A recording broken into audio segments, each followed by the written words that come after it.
Shalom, keluarga damai yang terkasih dalam Tuhan Yesus Kristus. Kita jumpa lagi dalam Sapaan Damai Sejahtera hari ini Rabu 3 Juni 2026. Bersyukur kalau kita boleh melewati bulan Mei dan hari ini berada di hari ketiga bulan Juni. Semua karena anugerah, kasih setia dan penyertaan Allah, Bapa, Putra, dan Roh Kudus. Saudara yang terkasih, hari Minggu kemarin saya pergi melayat ke rumah duka di Grand Haven. Ada seorang teman alumni yang baru saja dipanggil Tuhan. Bersama dengan teman-teman senior yang lain, kami berkunjung dan berjumpa dengan kakak dari sang almarhum. Dan berceritalah karena kakak dari almarhum tersebut juga adalah alumni dari kampus kami. Banyak cerita yang kita bagikan, namun ada satu cerita yang saya tertarik untuk bagikan dalam renungan Samas ini. Beliau bercerita bahwa dia berjumpa dengan suaminya saat ini 35 tahun, 40 tahun yang lalu saat kuliah di Sydney katanya. Dan akhirnya mereka memutuskan untuk menikah setelah lulus kuliah, S2-nya, membangun kehidupan keluarga. Dan dia bercerita, ya ini pergumulan saya selama puluhan tahun. Bagaimana suami saya belum percaya kepada Yesus Kristus.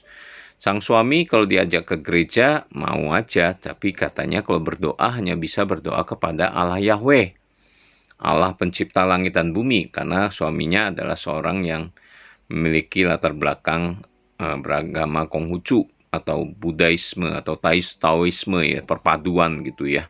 Sehingga dia tidak bisa mengerti tentang Allah yang menjelma dalam menjadi manusia itu.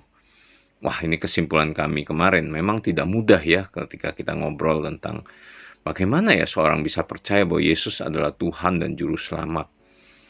Saudara, hari ini kita akan belajar sebuah tema, Yesus Kristus pengantara Allah dan manusia. Mari kita berdoa. Tuhan, terima kasih kesempatan kami bersama kembali duduk diam mendengar firman-Mu, merenungkan firman-Mu. Biarlah Allah Bapa, Putra, dan Roh Kudus saja menyatakan kebenaran firman kepada kami. Secara khusus kami mau belajar tentang pribadi kedua dari Allah Tritunggal, yaitu Yesus Kristus Tuhan kami. Tolonglah kami, mampukan kami. Dalam nama Yesus kami berdoa. Amin. Nah, firman Tuhan terambil di dalam 1 Timotius 2 ayat 5 hingga yang ke-6. Karena Allah itu Esa, dan Esa pula dia yang menjadi pengantara antara Allah dan manusia, yaitu manusia Kristus Yesus yang telah menyerahkan dirinya sebagai tebusan bagi semua manusia itu, kesaksian pada waktu yang ditentukan. Saudara terkasih, firman Tuhan ini berkata bahwa Allah itu Esa. Demikian juga Yesus Kristus juga Esa. Dialah yang menjadi pengantara antara Allah dan manusia. Yesus Kristus kita kenal sebagai anak Allah. Yesus Kristus kita kenal juga sebagai anak manusia. Dia adalah 100% Allah, 100% manusia. Natur yang tidak ada dalam diri manusia. Natur yang hanya dimiliki oleh Allah, karena dia adalah Allah. Maka dia adalah Allah yang dapat menjadi manusia. Dialah Yesus Kristus Tuhan kita. Mengapa dia perlu menjadi manusia? Karena dia perlu menjadi manusia datang ke dalam dunia untuk, seperti dikatakan dalam melalui ayat 6, yang menyerahkan dirinya sebagai tebusan bagi semua manusia. Artinya apa? Manusia yang berdosa, yang telah jatuh, perlu dipulihkan, perlu mengalami penebusan, dan yang mampu menebus adalah Allah sendiri dengan cara menjadi manusia, yaitu dalam diri pribadi kedua Yesus Kristus Tuhan kita. Saudara, bagaimana kita memahami natur Allah yang menjadi manusia ini dalam diri Yesus Kristus? Kalau kita tidak bisa menangkap ini, semua memang butuh anugerah, belas kasih Tuhan untuk memahami ini. Namun saya mencoba mengajak kita untuk melihat tentang salib Kristus itu. Bapak Ibu, ketika saya mencoba mencari informasi berapa tinggi Bukit Golgota, itu sekitar 18 hingga 20-an meter gitu ya.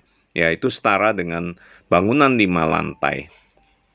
4-5 lantai. Lalu tinggi kayu salib itu sekitar 4-5 meter.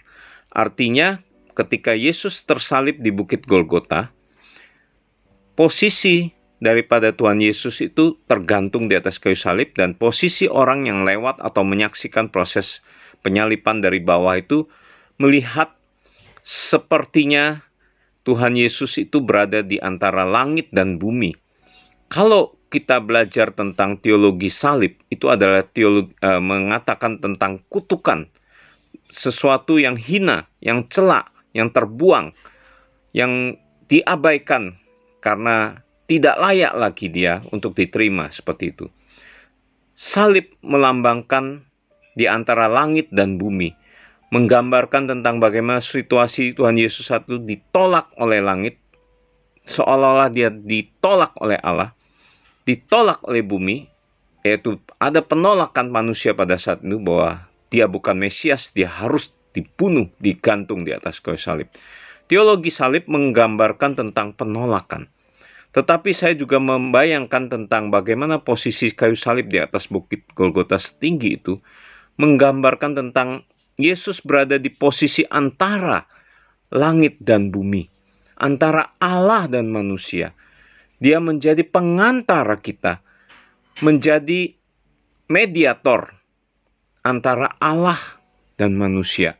Firman Tuhan menegaskan tentang Yesus adalah pengantara antara Allah dan manusia. Dia adalah mediator antara Allah dan kita manusia yang berdosa.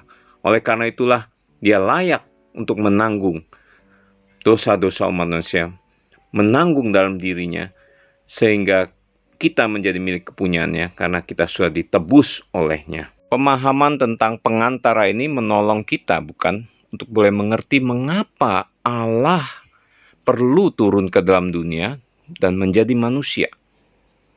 Itulah yang Yesus Kristus kerjakan, agar dia dapat menjadi pengantara antara Allah dan manusia, agar kita yang tidak layak ini boleh datang kepada Allah Bapa yang bersemayam di surga, karena dosa kita sudah ditanggung oleh Yesus Kristus sebagai pengantara kita. Yang kedua, kita belajar melalui Yesus Kristus sebagai pengantara Allah dan manusia itu adalah tentang ketika Yesus menjadi manusia, mengambil rupa menjadi manusia, dia merasakan penderitaan, dia merasakan semua kesulitan, pergumulan manusia yang berdosa yang ada di muka bumi ini. Hatinya penuh dengan belas kasihan, hatinya penuh dengan kesedihan ketika melihat kesulitan-kesulitan yang ada, hatinya penuh dengan sukacita. Segala sesuatu yang Yesus kerjakan sebagai manusia, sama seperti halnya kita manusia yang tinggal di muka bumi ini. Oleh karena itu, Bapak, Ibu, Saudara terkasih, kita belajar dapat menjadikan Yesus sebagai role model kita. Bagaimana cara hidup Tuhan kita, bagaimana cara berpikir Tuhan Yesus Kristus, bagaimana keputusan-keputusan yang Tuhan ambil ketika menghadapi segala sesuatu dalam kehidupannya, itu bisa menjadi sebuah role model bagi kita untuk boleh kita kerjakan dalam kehidupan keseharian kita. Demikian juga dengan misi Tuhan bagi dunia ini, kita bisa menjadi Kristus-Kristus kecil, menjadi replika Tuhan Yesus di muka bumi ini, untuk boleh mengerjakan karya keselamatan Dia, yang menjadi pengantara antara Allah dan manusia, yang menyampaikan isi hati Allah Bapa yang penuh kasih kepada manusia itu, yang Dia nyatakan dalam kehidupannya, kematian, kebangkitannya, ke dalam kebangkitan itu kembali ke surga, sehingga kita hari ini boleh menerima anugerah keselamatan, dan kita boleh menjalani hari demi hari di dalam misi Allah bagi dunia ini. Terpujilah Tuhan yang menghadirkan pribadi yang kedua, Yesus Kristus, ke dalam dunia ini, dan biarlah setiap kita boleh menjadi alat di tangannya. Maukah saudaraku, mari kita berdoa. Terima kasih Tuhan untuk firman-Mu yang kami baca dan belajar pada hari ini.